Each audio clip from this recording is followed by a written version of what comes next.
This is a white chocolate and Jerusalem artichoke cheesecake recipe. I love it. My wife doesn't, if I'm honest.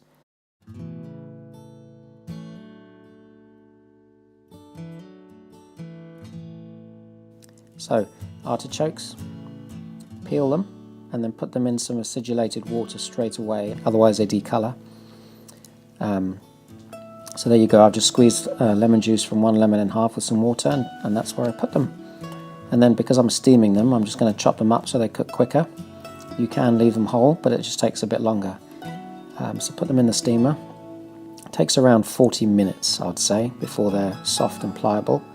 And while that's cooking, we put half a carton of orange juice, freshly squeezed if you can, into a pot and a vanilla pod, sliced in half with the seeds out, and then we just reduce that down until it's, you'll see in a minute, but quite reduced.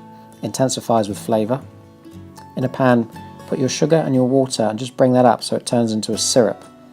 And once your egg yolks are beaten in the mixer and light and fluffy, you just pour that syrup slowly in so it cooks the egg yolks out. Now that it's reduced, you can see that's the sort of level I've gone to. I've added a leaf of gelatine broken in half, because half will go in the orange juice and half will go in the cheesecake mix. You can use agar-agar, and it'll probably be 100 grams of agar-agar, which I'll put in the description below. Let your orange juice cool and then add your gelatine, half a gelatine leaf to it.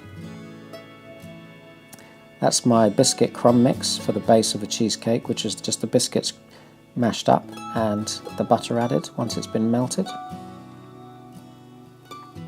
Now place that crumb mix in whatever dish you're using and just push it down until it's nice and firm and so it can set.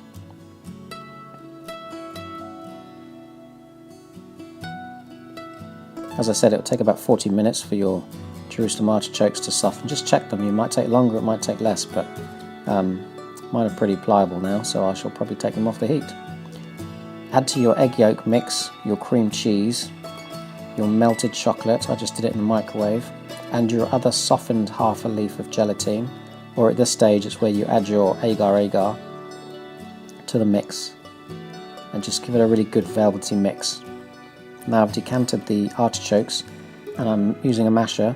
I didn't film it, but afterwards I blended it because it wasn't mashed enough. You want it to be silky smooth, so use a blender, not a potato masher, and give that all a really good mix. You can pour it through a sieve afterwards if you don't want it to be lumpy at all, and then just pour that over your biscuit crumb mix. Set it in the fridge for about 3 hours or until it's firm. As you can see, I didn't push the biscuit crumb down mix enough, so it's leaking, but if you push it down hard you won't get any seepage through the biscuits.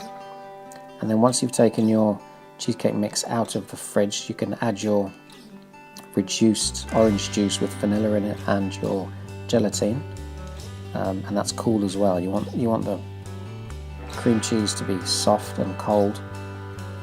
You want the cream cheese mix to be cold, and you want the orange juice reduction to be cold. Enjoy it, let me know what you think. It's one of my favourite puddings. People I've served it to in restaurants have enjoyed it, and I certainly did. And I'll see you guys next Wednesday. Thanks for watching, and subscribe, like the video if you can. Cheers!